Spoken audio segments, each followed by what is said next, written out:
சென்னை ஆழ்வார்பேட்டையில் பறிமுதல் செய்யப்பட்ட சிலைகளில் மேலும் 5 சிலைகள் நீதிமன்ற உத்தரவுப்படி திருவொற்றியூர் வடிவுடையம்மன் கோவில் சிலை பாதுகாப்பு மையத்தில் ஒப்படைக்கப்பட்டது. தொழிலதிபர் தீனதயாளன் வீட்டில் உள்ள பழமையான அரிய சாமி சிலைகளை திருடி வெளிநாடுகளுக்கு கடத்தி விற்பனை செய்து வந்ததை சமீபத்தில் சிலை கடத்தல் தடுப்பு பிரிவு போலீசார் கண்டுபிடித்தனர். கோவில்களில் இருந்து திருடப்பட்ட பழங்கால ஓவியங்களும் அவரது வீட்டில் இருந்து கைப்பற்றப்பட்டது. பின்னர் கைது செய்யப்பட்ட தீனதயாளன் எழும்பூர் 2வது குற்றவியல் நடுவர் நீதிமன்ற ஆஜர்படுத்தப்பட்டு புழல் சிறையில் அடைக்கப்பட்டார். இதனிடையே கைப்பற்றப்பட்ட 51 உலோக சிலைகளை திருவொற்றியூர் வடிவுடையம்மன் கோவில் சிலை பாதுகாப்பு மையத்தில் வைக்கும்படி நீதிபதி உத்தரவிட்டார். இதனை அடுத்து கடந்த செவ்வாயன்று 51 சிலைகளும் ஒப்படைக்கப்பட்டது. இந்நிலையில் மீண்டும் 5 சிலைகள் வியாழனன்று எழும்பூர் நீதிமன்றத்தில் ஒப்படைக்கப்பட்டது. சிலைகளை சரிபார்த்த நீதிபதி பெருமாள் 2 சரவிளக்கு சிப்பாய் உடைந்த நிலையில் முருகன் சிலை உள்ளிட்ட 5 சிலைகளை மீண்டும் திருவொற்றியூர் சிலை பாதுகாப்பு மையத்தில் ஒப்படைக்க உத்தரவிட்டார்.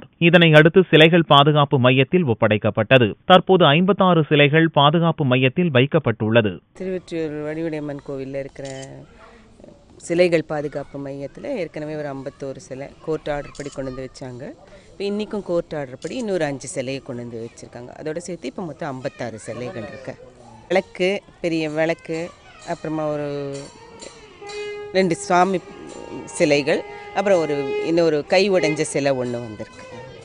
5 சிலை கொண்டு வந்து வச்சு